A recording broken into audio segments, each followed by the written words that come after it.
C'était pas forcément facile et pour autant elle était là avec tout son groupe d'intérêt et nombreux sont ceux qui sont dans la salle, donc saluons aussi tous les membres du groupe d'intérêt du Chêne Becker. Voilà.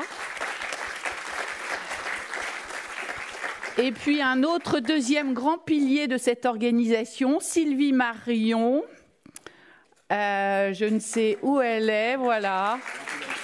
Elle est tout là-haut. Avec évidemment toute l'équipe de la DAM, mais aussi plus largement de la DAF, et puis tous les collaboratrices et collaborateurs qui ont contribué à faire en sorte que ces journées se déroulent et à faire en sorte que ce soit un grand succès, on n'en doute pas. Et puis sans oublier en effet tous les collaboratrices et collaborateurs de l'AFM Téléthon, puisque vous vous doutez bien qu'organiser ces journées en même temps que s'organisent les journées des familles, volonté politique, bien sûr, que je revendique.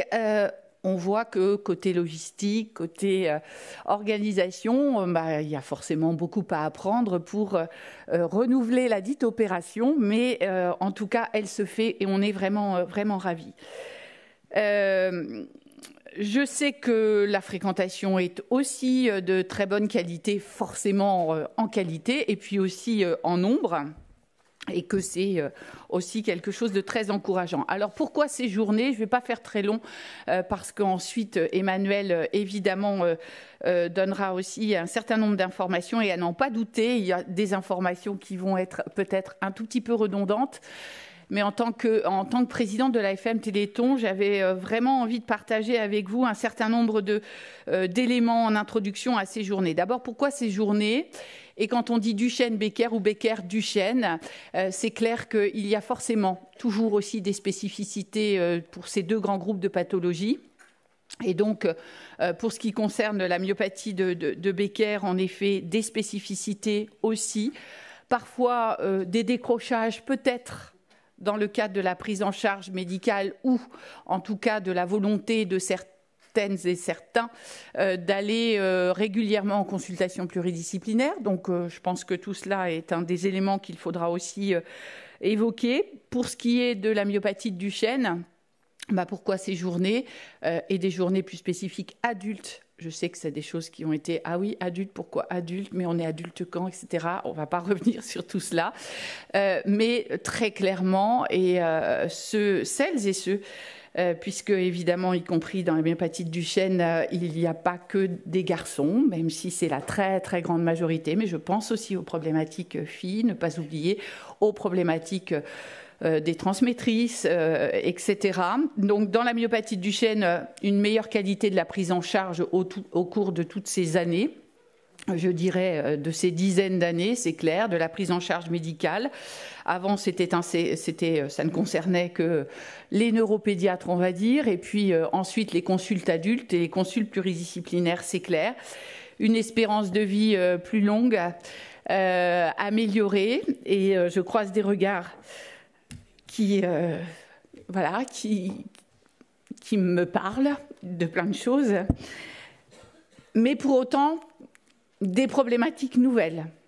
Je crois que si vous êtes là aujourd'hui, c'est clair qu'il y a un certain nombre de problématiques nouvelles pour lesquelles il n'y a pas ou il y a peu de recommandations. En tout cas, elles sont très rares, si ce n'est au niveau, par exemple, de tout ce qui concerne la ventilation invasive et non invasive, et encore que. Et donc ces journées, c'est aussi pour mieux armer les cliniciens aux problématiques nouvelles avec l'allongement de l'espérance de vie, c'est clair. C'est pour mieux, et je salue les cliniciens qui sont ici présents ou qui sont en version numérique. C'est pour mieux armer aussi les soignants, plus largement.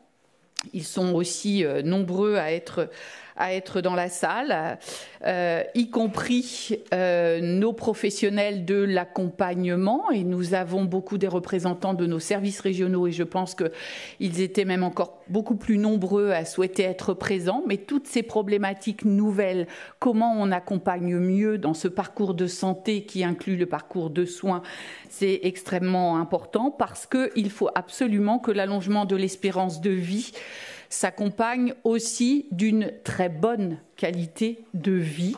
C'est vraiment quelque chose d'important. Le nombre de mails, de courriers que je reçois, de familles qui vivent les choses parfois évidemment aussi douloureusement dans certains moments clés et qui me disent oui, mais et la qualité de vie, Laurent, c'est la qualité de vie. C'est aussi pour ça qu'on se rencontre pendant ces journées.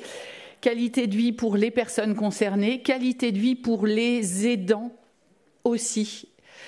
Et que dire des aidants familiaux, y penser, faire tout ce qui est en notre pouvoir pour évidemment les accompagner.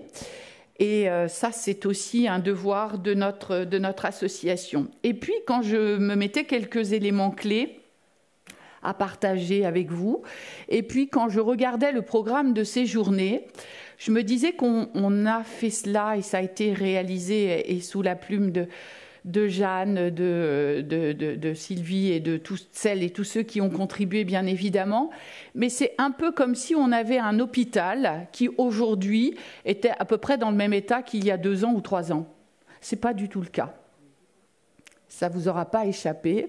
Et dans les ateliers, je trouve qu'on n'y a pas mis, mais à n'en pas douter, évidemment nos services et nos directions travailleront en ce sens.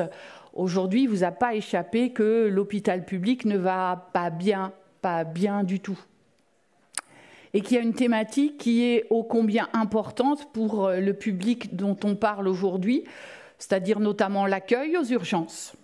La qualité de l'accueil aux urgences. C'est un point qu'on ne doit pas ignorer. Ce n'est pas forcément travaillé dans les ateliers, mais en tout cas, ça doit être travaillé par nos équipes, par nos services. L'accueil aux urgences, et puis si ce n'est pas aux urgences, l'accueil à l'hôpital tout simplement lorsqu'on est en situation d'urgence. Et je pense que ça, c'est un point que nous n'avons pas parce que, quelque part, et c'est logique, d'abord, on a tellement de choses à voir pendant ces journées. Et puis, en effet, ces nouvelles problématiques, comment on accompagne. Mais le contexte extérieur n'est pas du tout le même qu'il y a 3 ans, même si c'était déjà pas top, hein, très clairement. Mais aujourd'hui, alors qu'on a je ne sais combien de dizaines, voire plus d'une centaine de services d'urgence fermés pendant ces semaines qui arrivent, etc., il est aussi de notre devoir de nous assurer que les conditions d'accueil de ces populations si fragiles pour lesquelles on regarde cela et en tant qu'aidant, on accompagne cela et on surveille, on est vigilant comme le lait sur le feu et qui mieux que les aidants savent en effet comment au millimètre près, comment on installe les choses. Oups, combien de familles m'interpellent pour me dire l'accueil aux urgences, Laurence, et puis combien de familles pour me dire est-ce que Sandrine peut aider, est-ce que le service peut aider. Et c'est vrai que le service est toujours là mais il ne faut pas que ce soit au coup par coup parce que justement on a le bon numéro de téléphone, parce que voilà, c'est comment. Ça ne va pas être simple, hein, parce que c'est déjà pas simple pour la population en général. Alors pour les plus fragiles, mais pour autant, on est là pour y répondre, en tout cas, et entendre, et ça, je peux vous assurer qu'on l'a entendu. Donc le but de ces journées, c'est pour partager autour de tout cela, c'est pour d'abord se retrouver, et ça fait tellement plaisir, c'est d'échanger, d'informer, de produire aussi des recommandations. Important, je sais qu'il va y avoir les actes de ce colloque, bien sûr, mais en même temps, parfois, faire en sorte que ce soit digeste, que ça puisse être que les cliniciens, que les soignants partout puissent se les approprier.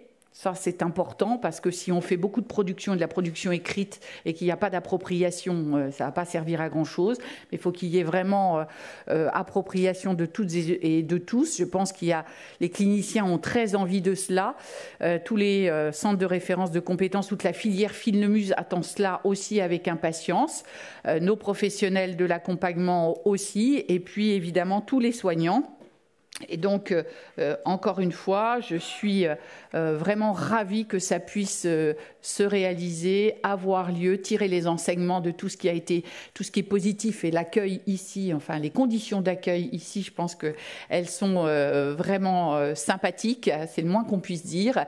Tirer enseignement de s'il y a quelques couacs, mais en tout cas, je suis sûre qu'on va passer de bonnes journées. Et puis, ce sera des journées introductives de ces JDF que j'espère en effet là aussi énergisante pour toutes et tous. Donc merci encore une fois à ceux qui nous regardent, à ceux qui sont présents et surtout très belle JADB. Et je laisse la parole à Emmanuel Salor-Campana.